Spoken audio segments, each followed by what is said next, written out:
કેમ છો વિદ્યાર્થી મિત્રો? નમસ્કાર. ધોરણ 11 વિષય અર્થશાસ્ત્ર, પ્રકરણ નંબર 4 પુરવઠો.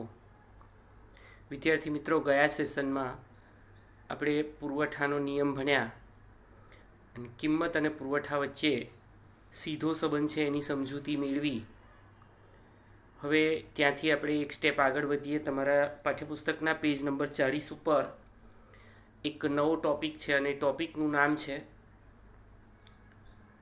પુરવઠામાં પરિવર્તન, ચેન્જ ઇન સપ્લાય. વિદ્યાર્થી મિત્રો, આ પ્રશ્ન પર્ટિક્યુલર 3 માર્ક્સમાં શોર્ટ નોટ સ્વરૂપે પૂછાય છે. કાં તો પુરવઠામાં વિસ્તરણ સંકોચનની એક શોર્ટ નોટ, અથવા તો પુરવઠામાં વધારા ઘટાડાની એક શોર્ટ નોટ, અથવા તો પુરવઠામાં વિસ્તરણ સંકોચન અને વધારો ઘટાડો બંને ભેગું તફાવત સ્વરૂપે પણ પૂછાય. અને પુરવઠામાં પરિવર્તન ટૂંક નોંધ લખો એવું પણ પૂછાય. તો 3 માર્ક્સ માટે આ એક અગત્યનો ટોપિક છે. વસ્તુના પુરવઠા પર જે પરિબળોની અસર થાય એ પરિબળોને 2 ભાગમાં વહેંચવામાં આવે એવું આપણે શરૂઆતમાં જ એક 5 માર્ક્સના પ્રશ્નમાં ભણી ગયા. પહેલું છે કિંમતનું પરિબળ અને બીજું કિંમત સિવાયનું અન્ય પરિબળ. કિંમત પ્રેરિત ફેરફારને લીધે પુરવઠામાં વિસ્તરણ અને સંકોચન થાય છે, જ્યારે અન્ય પરિબળો પ્રેરિત ફેરફારને લીધે પુરવઠામાં વધારો અને ઘટાડો થાય છે. અને મિત્રો યાદ કરો, એટલે જ આપણે એવું કહ્યું હતું કે જ્યારે પણ પુરવઠાનો નિયમ લખતા હોઈએ ત્યારે જો અન્ય પરિબળ યથાવત રહે અને વસ્તુની કિંમત વધે તો પુરવઠામાં વિસ્તરણ થાય એવું બોલવાનું, વધારો થાય એવું નહીં બોલવાનું. કારણ કે જે કિંમત પ્રેરિત ફેરફાર છે એ વિસ્તરણ સંકોચન ગણાય અને અન્ય પરિબળો પ્રેરિત ફેરફાર છે એ વધારો અને ઘટાડો ગણાય છે. તો શરૂઆત કરીએ છીએ આપણે પુરવઠામાં વિસ્તરણ અને સંકોચન. અન્ય પરિબળો યથાવત રહેતા વસ્તુની કિંમત વધતા પુરવઠામાં જે વૃદ્ધિ થાય તેને પુરવઠાનું વિસ્તરણ કહે, અને વસ્તુની કિંમત ઘટતા પુરવઠો ઓછો થાય તેને સંકોચન કહેવાય.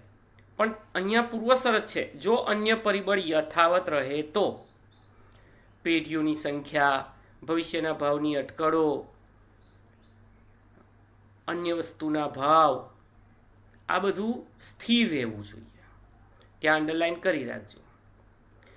અન્ય પરિબળો ઉત્પાદન સાધનના ભાવ, ઉત્પાદન ખર્ચ, ઉત્પાદન પદ્ધતિ, ભવિષ્યના ભાવની અટકળ, સરકારી નીતિઓ, પેઢીઓની સંખ્યા, આ બધું જ સ્થિર રહે અને માત્ર જે વસ્તુનો વિચાર કરીએ છીએ તેની કિંમતમાં ફેરફાર થાય ત્યારે તે વસ્તુના પુરવઠા પર અસર કરે છે.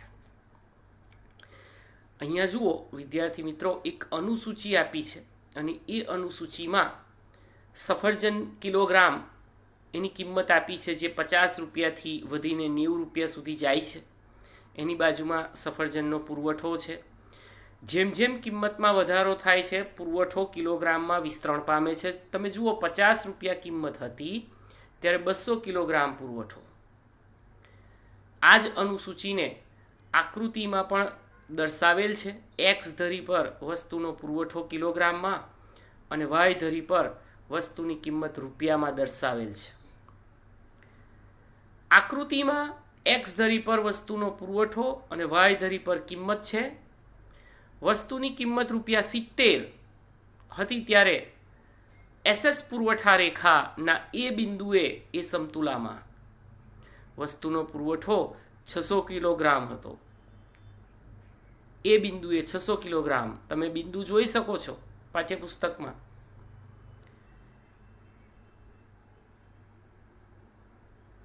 એ બિંદુ પરથી સી બિંદુ તરફની ગતિ એટલે કે ઉપરની તરફ એ વિસ્તરણ દર્શાવે છે, પરંતુ એ બિંદુ પરથી બી બિંદુ તરફની ગતિ એ પુરવઠામાં સંકોચન દર્શાવે છે. કારણ કે વસ્તુની કિંમત ₹70 પરથી ઘટીને ₹50 થાય છે ત્યારે પેઢીનો વસ્તુનો પુરવઠો 600 કિલોગ્રામથી ઘટીને 200 કિલોગ્રામ થતો જોવા મળે છે. વિદ્યાર્થી મિત્રો, ક્યારેય આપણે અનુસૂચિ ગોખવાની નથી. વિસ્તરણ સંકોચનમાં ફક્ત એટલું યાદ રાખો કે વિસ્તરણ સંકોચન એની એક જ આકૃતિમાં દર્શાવવામાં આવે છે. મૂળ બિંદુથી ઉપર તરફ વિસ્તરણ છે, મૂળ બિંદુ એટલે એ બિંદુથી નીચે તરફ સંકોચન છે. આમ એક જ એસએસ રેખા ઉપર પુરવઠાનું વિસ્તરણ અને સંકોચન દર્શાવેલ છે. અહીં અન્ય પરિબળો યથાવત રહે છે, જેવા કે ઉત્પાદન સાધનના ભાવ, ઉત્પાદન ખર્ચ, પેઢીઓની સંખ્યા, સરકારની નીતિ, ભવિષ્યના ભાવોની અટકળો, આ બધું સ્થિર રહે છે અને માત્ર કિંમત ફેરફાર પામે છે, અને એટલે આપણે એને વિસ્તરણ અને સંકોચન કહીએ છીએ.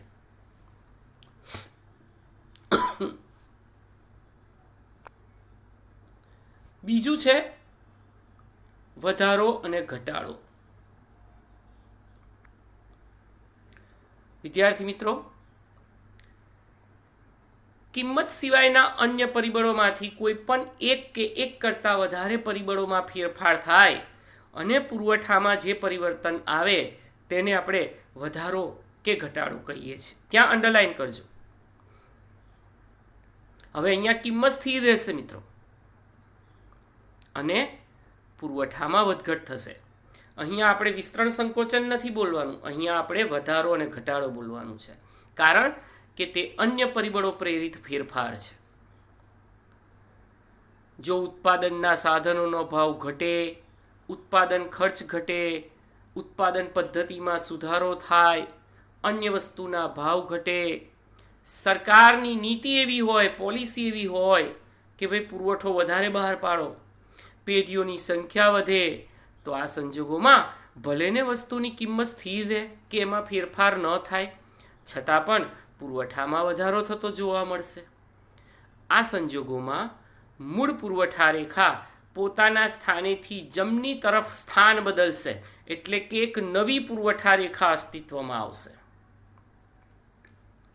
એને વધારો કહે છે. મૂળ પુરવઠા રેખાથી જમણી તરફની પુરવઠા રેખા એ પુરવઠામાં વધારો કહે છે. આનાથી વિરુદ્ધ, જો ઉત્પાદનના સાધનોની કિંમતો વધે, ઉત્પાદન ખર્ચ પણ વધે, અન્ય વસ્તુના ભાવ વધે, સરકારની નીતિ એવી હોય કે ભાઈ પુરવઠો ઓછો બહાર પાડે, એવી માન્યતા ઉત્પાદક કે વેપારીઓમાં ફેલાય, તો ભલેને વસ્તુની કિંમતમાં ફેરફાર ન થાય, વસ્તુની કિંમત સ્થિર હોય, છતાં પણ પુરવઠામાં ઘટાડો થતો જોવા મળે છે. અને આ સંજોગોમાં મૂળ પુરવઠા રેખાથી ડાબી તરફ નવી પુરવઠા રેખા અસ્તિત્વમાં આવે, એ નવી પુરવઠા રેખાને આપણે પુરવઠાનો ઘટાડો દર્શાવતી રેખા કહીશું. તમે અનુસૂચિ જુઓ છો, અનુસૂચિની અંદર સફરજનની કિલોગ્રામ દીઠ કિંમત આપેલી છે, જે બદલાતી નથી, 20 રૂપિયા સ્થિર રહે છે. એની સામે એનો પુરવઠો બદલાય છે. જુઓ, 100, 200, 300, 400 અને 500 કિલોગ્રામ. આકૃતિમાં એક્સ ધરી પર વસ્તુનો પુરવઠો કિલોગ્રામમાં અને વાય ધરી પર કિંમત રૂપિયામાં દર્શાવેલ છે. ઉત્પાદક કે વેપારીની મૂળ સમતુલા એ બિંદુ પર છે. તમે વચ્ચે જે S1 પુરવઠા રેખા દર્શાવેલી છે એ મૂળ પુરવઠા રેખા છે. વસ્તુની કિલોગ્રામ દીઠ કિંમત 20 રૂપિયા હતી, ત્યારે S1ના એ બિંદુએ 300 કિલોગ્રામનો પુરવઠો વેચવા માટે વેપારી કે ઉત્પાદક તૈયાર હતા, અને કિંમત તો 20 જ રહે છે. પુરવઠાને અસર કરતા અન્ય પરિબળો, પુરવઠાની તરફેણમાં થતા પુરવઠો 300થી વધી 400 કિલોગ્રામ થાય છે, ત્યારે પુરવઠા રેખા S3 તમે જુઓ, વધારો એરો બાળી અને આકૃતિમાં વધારો લખેલું છે, એની જમણી બાજુ S3 રેખા અસ્તિત્વમાં આવે છે, એટલે કે C બિંદુ ત્યાં બતાવેલું છે. એ થી C બિંદુ તરફની ગતિ એ પુરવઠામાં વધારો સૂચવે છે, પરંતુ પુરવઠાને અસર કરતા અન્ય પરિબળો, પુરવઠાની વિરુદ્ધ થતા વસ્તુનો પુરવઠો 300 કિલોગ્રામ પરથી ઘટીને 200 કિલોગ્રામનો થાય છે, ત્યારે ઉત્પાદક કે વેપારી પુરવઠા રેખા S2 એટલે કે મૂળ પુરવઠા રેખાથી ડાબી બાજુ એમાં ઘટાડો સૂચવે છે, એ બી બિંદુએ પહોંચે છે. એ થી બી તરફની ગતિ એ પુરવઠામાં ઘટાડો સૂચવે અને એ થી સી તરફની ગતિ એ પુરવઠામાં વધારો સૂચવે છે. આમ પુરવઠામાં વિસ્તરણ સંકોચન અને પુરવઠામાં વધારો ઘટાડો, તમારે જે મૂળભૂત બાબત યાદ રાખવાની છે એ હું લખાવું છું, તમે લખી લો. ચોપડો પેન લઈ અને એક કોષ્ટક પાડી દો, 2 ભાગ પાડો પેજના. પહેલા ભાગમાં તમારી ડાબી બાજુમાં લખો પુરવઠામાં વિસ્તરણ સંકોચન, જમણી બાજુમાં લખો પુરવઠામાં વધારો ઘટાડો. અને હું ધીમે ધીમે મુદ્દા બોલું છું.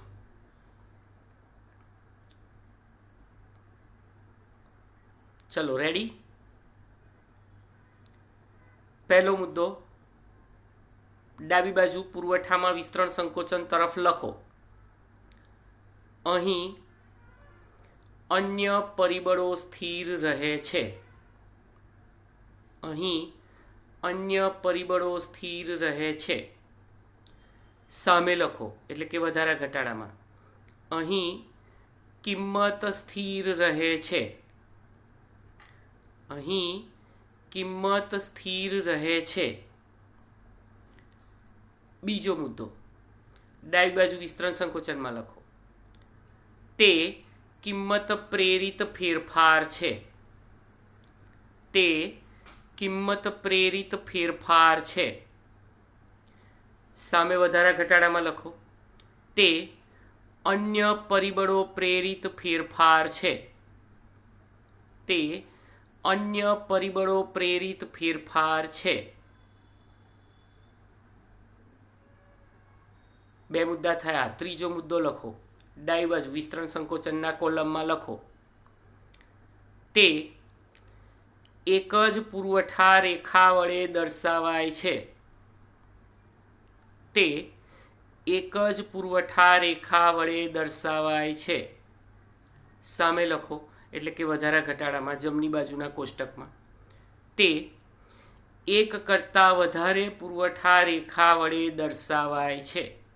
તે એક કરતાં વધારે પુરવઠા રેખા વડે દર્શાવાય છે. ચોથો મુદ્દો લખો, વિસ્તરણ સંકોચન ડાબી બાજુના કોલમમાં,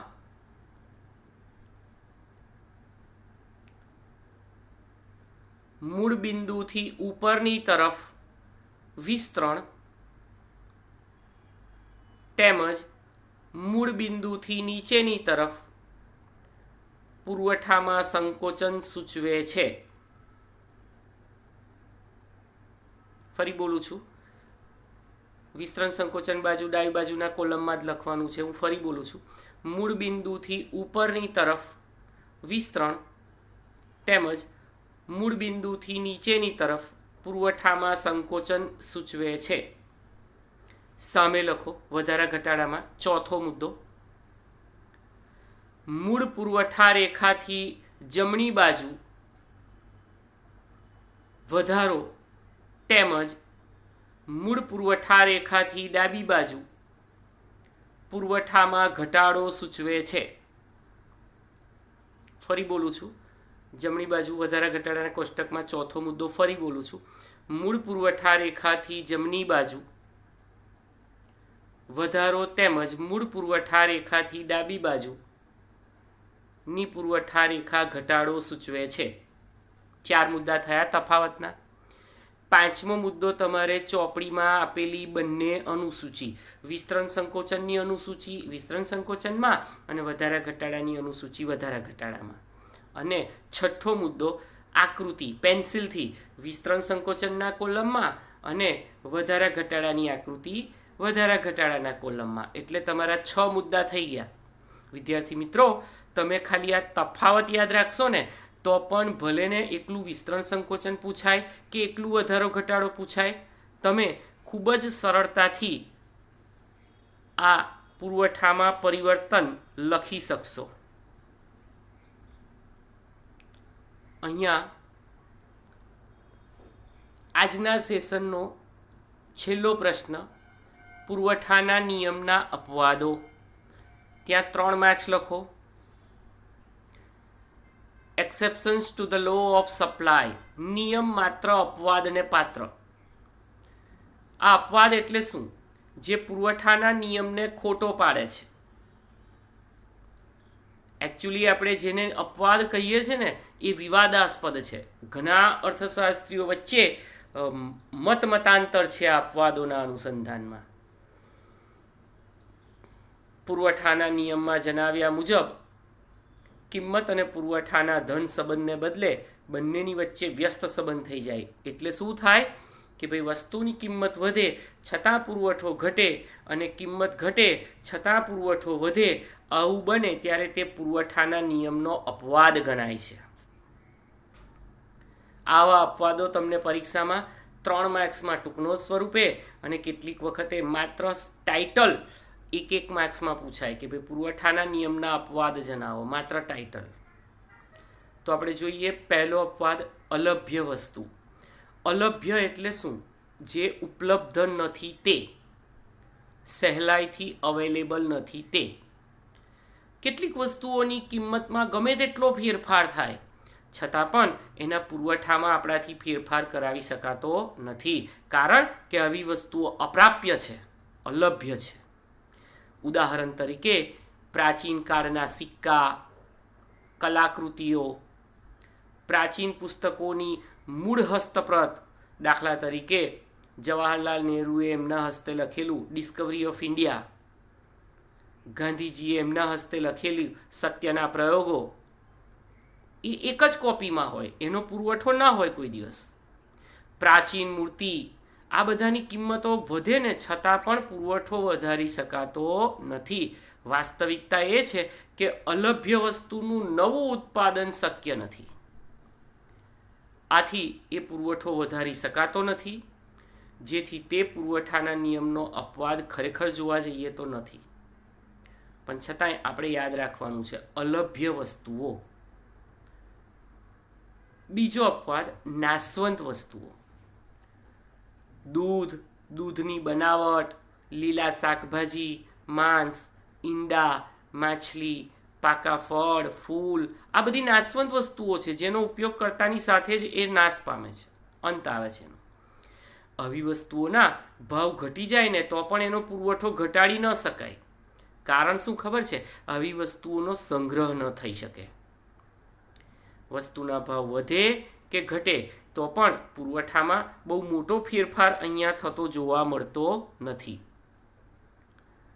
તો આ રીતે પુરવઠાના નિયમના 2 અપવાદો, અલભ્ય વસ્તુ અને નાશવંત વસ્તુ. વિદ્યાર્થી મિત્રો, આપણે અહીં સુધી રાખીએ છીએ.